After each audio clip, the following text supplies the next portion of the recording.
Can this be like the best budget stack ever made? Stay with me and find out. Hi guys and welcome back to my channel.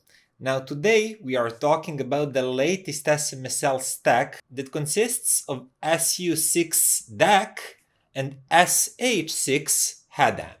Now as usual I'll quickly run through the tech specs because that's not much fun, to be perfectly honest, but then I'll try to explain how both of these sound separately as a DAC and as an amp, but also together as a combination. And during all that I'll compare them to my favorite products at this price range and even some pricier products, because at least some of these have surprises coming. I won't tell you which one of these, but one of these is absolutely amazing, while the other is, okay I suppose. So let's start with the tech specs. SU-6, it's a DAC based on a Sabre DAC chip. That's 9038, I believe, and everything that comes with it. Really high resolution PCMs, you got it. DSD, you got it. MQA, no, I don't think so, but I really don't care, and you shouldn't either, because MQA, like glorified lossy compression, what? So quickly, on the back, 3 digital inputs, USB in form of USB-C, coaxial and optical SPDIF. But there is also a Bluetooth on board, so you can just screw in the antenna here. It works. It supports a lot of protocols, I'll put them on the screen, and it's almost as good as wired connection. Haha, I'm just kidding. Bluetooth is never as good as wired connection. Cables rule. But when it comes to analog outputs, we have single-ended RCAs. That's it. No balanced connection here. It's a $179 DAC. It's okay not to have balanced connection. That's perfectly fine. Also, power supply is located inside the unit. It's a switching power supply. SMSL says it's a low noise switching power supply, so you just connect the cord and to the mains, that's it. It works. In the front there is a display, there is one button, it's touch sensitive. I don't like it. I prefer physical buttons. Touch sensitive buttons are really stupid, unpractical. Nobody should ever put them on any of their devices. But yeah, here you go. A nice touch-sensitive button. It works really fine. I just hate touch buttons, and that's my personal thing. Moving to the head amp.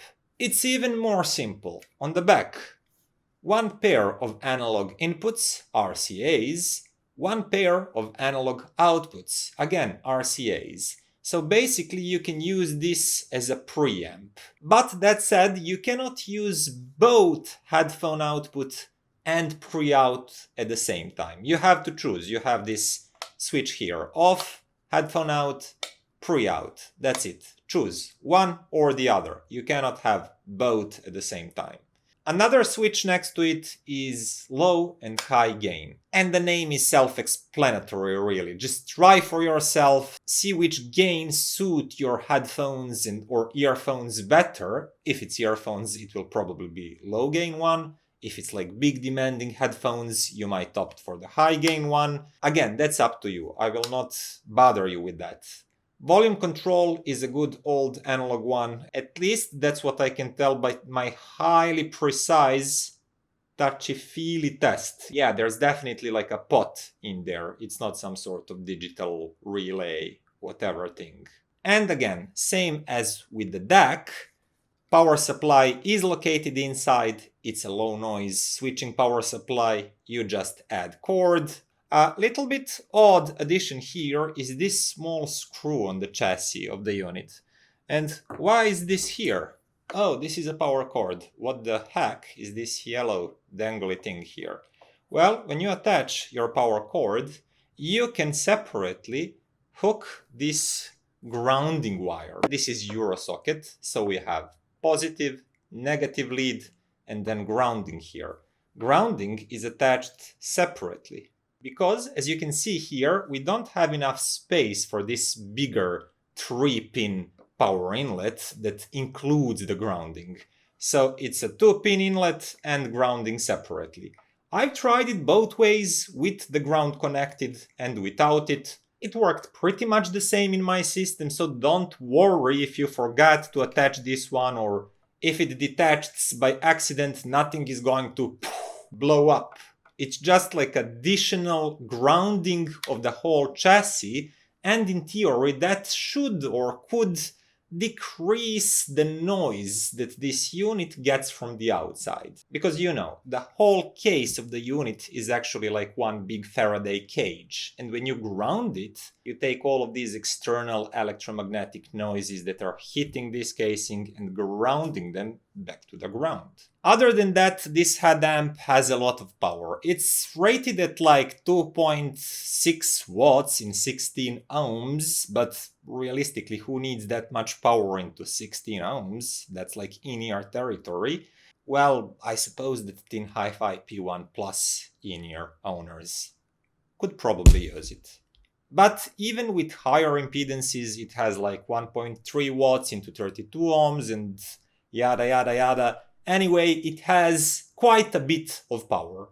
And most likely, whatever headphones you have, whichever model, when you hook it to this headphone amp, you'll not miss power. So that's about tech part. Now we are getting to the fun stuff, and that's how these two sound. But just before we do that, if you like these reviews, subscribe and click that bell button so you can see my videos the moment they appear and help this channel grow. Thank you very much. So, let's start with the DAC. SU-6. It costs $170. Well, it's $169, but I hate that marketing BS. It's $170. And for that amount of money, it's a really, really, really okay DAC. That's it. What? You want more? Okay. It is a Sabre DAC, so as you can expect with the Sabre DACs at this price point, it's fairly detailed. Especially in high frequencies, there's a lot of tiny details to be heard. Everything located in that upper part of the spectrum, it's pretty crisp and clear and clean, and that's nice. But this is also an SMSL DAC, and SMSL lately has this tuning that's basically slightly warmer than your average Sabre DAC. And here that's mostly noticeable in the bass region. So bassline is just a little bit emphasized and a little bit warmer than what I would call perfectly neutral and perfectly lean. And that's quite fine because a lot of people don't like perfectly neutral and perfectly lean sound. Dynamically speaking, it's very decent. It's not breaking any records, but it's not flat and lifeless sounding by any means. And then lastly, soundstage is quite decent. It has decent layering and separation of the instruments. It's not particularly wide, but then again, no DAC at this price point using Delta Sigma DAC chip throws particularly wide soundstage. In isolation, it sounds like a perfectly decent DAC that doesn't do anything wrong, but doesn't really inspire me to think it's the best DAC on the market at that price point or anything like that. The best thing to actually assess that is to compare it to some of its closest competitors. And the first one that comes to mind is Topping E30 that has been on the market for some time now, and it's a little bit cheaper. So compared to SU-6, E30 sounds flatter, both tonally, because it just sounds leaner and more flat, but also dynamically. E30 is just leaner in every way you can imagine, as I said, both tonally and dynamically. And because of that, sometimes you might have a feeling that it has more of that high frequency presence, but to my ears, SU-6 definitely has healthier bass line, and when you actually focus on it, it does have a little bit more of high frequency extension. So these really, really small tiny details sound a little bit crisper on the SU-6 compared to Topping E30. And now I have this natural sunlight fluctuating deliberately when I film this video, so people can complain about my white balance, like solve that white balance, man. Well, I use natural light, at least part of it. This is my artificial light. But I hope that the information that I'm sharing with you is worthy enough that you put up with my messy white balance. So, in my opinion, it's slightly better than Topping E30, just slightly. So if you're one of E30 owners, it's still a perfectly fine DAC. Don't rush out there and buy this one as an upgrade. It's not really that much better, but it is a little bit better. And that leads me to the second comparison to my current favorite budget DAC, FX Audio DAC-M1. And this one costs $220, but it also comes with a headphone output. And using it solely as a DAC, I find that it can provide even more clarity. And that especially goes for the bass line. It's quicker and grippier and just it slices those bass lines and bass notes with greater precision. As I mentioned, SU-6, it's slightly warm sounding and a little bit oomphed in that region. And you might prefer that actually. I know some people do, but I personally like this grippier, more precise nature of FX Audio. And that's also true if we are talking about the mid-range that I feel is a little bit more prominent, cleaner and more energetic through FX Audio. Now the difference is not huge by any means, but SU-6 does sound a little bit warmer, a little bit more laid back, spatially speaking and dynamically speaking, while DAC-M1 here is simply clearer, cleaner, a touch more aggressive and forward, and overall sounds a little bit more spacious in my opinion. So it's still my favorite, around $200 DAC, but it is like $50 more expensive than SU-6, but it does come with a headphone output. That said, that headphone output cannot compare to what SH-6 can do.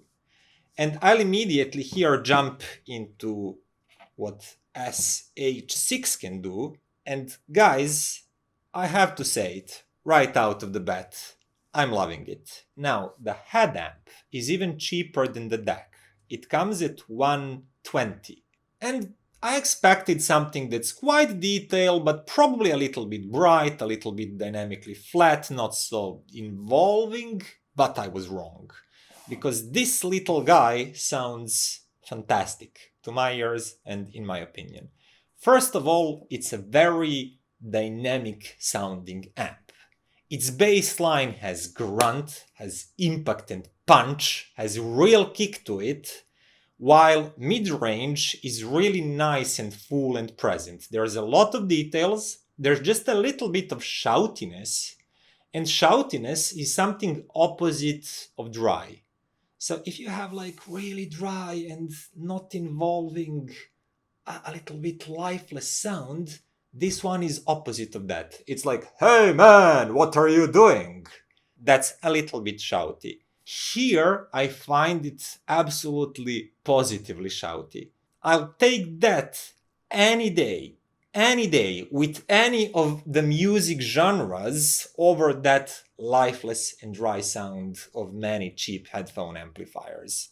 And the highest frequencies offer really nice levels of details, quite a bit of air that you can hear, and they're never excessively sharp or analytical sounding or glary or anything really negative in that way. So I was thinking to myself, wow, this head amp, this really sounds nice, and I love this tonality that's slightly beefed up, really dynamic, full sounding. It has healthy bass line and healthy tone timbre, plenty of details, but not in any kind of sharp or too analytical way. So I immediately started comparing it to some of my other favorite amps, starting with Topping L30 that I've kept as an example of a really good budget head amp. And what I've noticed that L30 is still a good amp. it has that topping sound to it. It's pretty neutral, very resolving, slightly lean in the bass line, and you could call that a little bit drier in the mid-range, and there's a lot of details in those higher registers. Compared to SU-6, it sounds a little bit dynamically flat, a little bit more boring, if I can say so. SU-6 has more bass grunt, it has fuller mid-bass and fuller mid-range. Now, if you take female vocals that are really good test for this, they will sound a little bit more husky and textury through L30, but in my opinion drier than natural. With SU-6 here, those vocals just sound more lifelike. There's more chestiness, as I mentioned, that slight effect of shoutiness that, at least to my ears, feel realistic and feels like vocals are more present in space. And I did prefer that.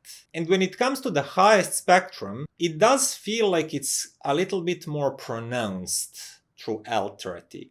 Because when the bass line is leaner and when the mid-range is leaner, highest spectrum is more prominent and we observe it more. Those like sharper edges and those high frequency details are left bare in front of us and we definitely observe them more. SU-6 in that sense sounds a little bit darker and a little bit milder in those highest frequencies. But if I actually focus on details and space and air, I don't notice anything really lacking. I just believe that because of its fuller mid-range and fuller bass line, we tend to pay less attention to these highest frequencies. And overall, in terms of tonality, I definitely preferred SU-6 a little bit. But then when it comes to dynamics and just being able to kick and provide slam, I again prefer the SU-6 because it simply sounds more alive and more ready to go and make the beat than L30 that just sounds flat in comparison. Then I quickly took this stack that's costing $190 and compare it as a stack with headphones to this FX Audio M1, DAC-M1. And as I mentioned, I like this one as a DAC a little bit more than SU-6. But when you compare its headphone output to this stack together, it's no comparison. SU-6 and SH-6 sound so much livelier, more dynamic, more powerful, fuller, tonally, dynamically, richer in every way possible, and yeah, I think you got the gist. This one is a great DAC, and its headphone output is usable. It sounds nice and detailed, but the sheer power, dynamics, and just the scale that a true headphone amp can provide, powerful one like SH-6, is just lacking, and you definitely cannot compare these. So I finally got greedy. I was thinking this sounds really good, and to my ears clearly better than, let's say, Topping E30 and L30. And I was thinking, wow, can this take on Topping D30 Pro and A30 Pro? Man, it probably could. Then I'm gonna sell that one, save some dough, and use this one, yeah. But in reality, it's not as good as this really pricey, like $700 combination. And that's especially true for the DAC part, because D30 Pro is a clearly more capable DAC, but the amp is mighty good, and it's still not as good as Topping A30 Pro. It doesn't have as much grip over the bass notes and control, and it's not as transparent, but in terms of tonality and punch and dynamics, it was quite close. And I was one more time amazed by how this $120 amp holds its ground against something that's 3 times the price. The sunshine is not here anymore, but you might hear Gypsies playing outside of my building. Yeah, it's like live Gypsies playing. Can you hear that? It might not be good for this video, but it's actually good for testing equipment, because you can just go outside the window and be like, oh, trumpet. Yeah, let's play this. Yeah, this amp sounds good. The trumpet sounds really realistic. And Gypsies stopped, and it's also time for me to stop this review here. And just a quick conclusion would be that this is a pretty good stack. Viewing it separately, I find SU-6 to be quite a decent DAC. It's a DAC that justifies its price. It's not some new thing on the market that will beat every other DAC out there. It's just a decent DAC and it's okay for its price. And if you want to have this stack looking nicely on your desktop, I can definitely recommend it. But SH-6 is a real star of the show here, at least to my ears and in my mind. It definitely punches above its weight. Topping L30 is even slightly pricier, and I definitely preferred SH-6. Any 2-in-1 DAC and head amp combination, such as this great DAC-M1, or let's say iiWi Zen DAC, or FIO K5 Pro, don't even think about that, because those are not even close to what this stack, because of the greatness of this amp, can provide with your headphones. It's just a mighty good little head amp. And I'm usually not that passionate about headphone amps because I prefer listening to my music through speakers, but I am, as always, really passionate about discovering a great deal. And guys, this is definitely it. Great deal. SH-6 is a great little amp and it has my full recommendation. While SU-6 is fine. It would be a pretty decent pairing for SH-6. That is, I repeat, a star of this review, in my opinion. And that would be all for today, guys. Now, if you like the information I'm providing here and you want to support this channel and its growth, consider becoming a patron, and huge thanks to all current patrons. See you next time. Bye!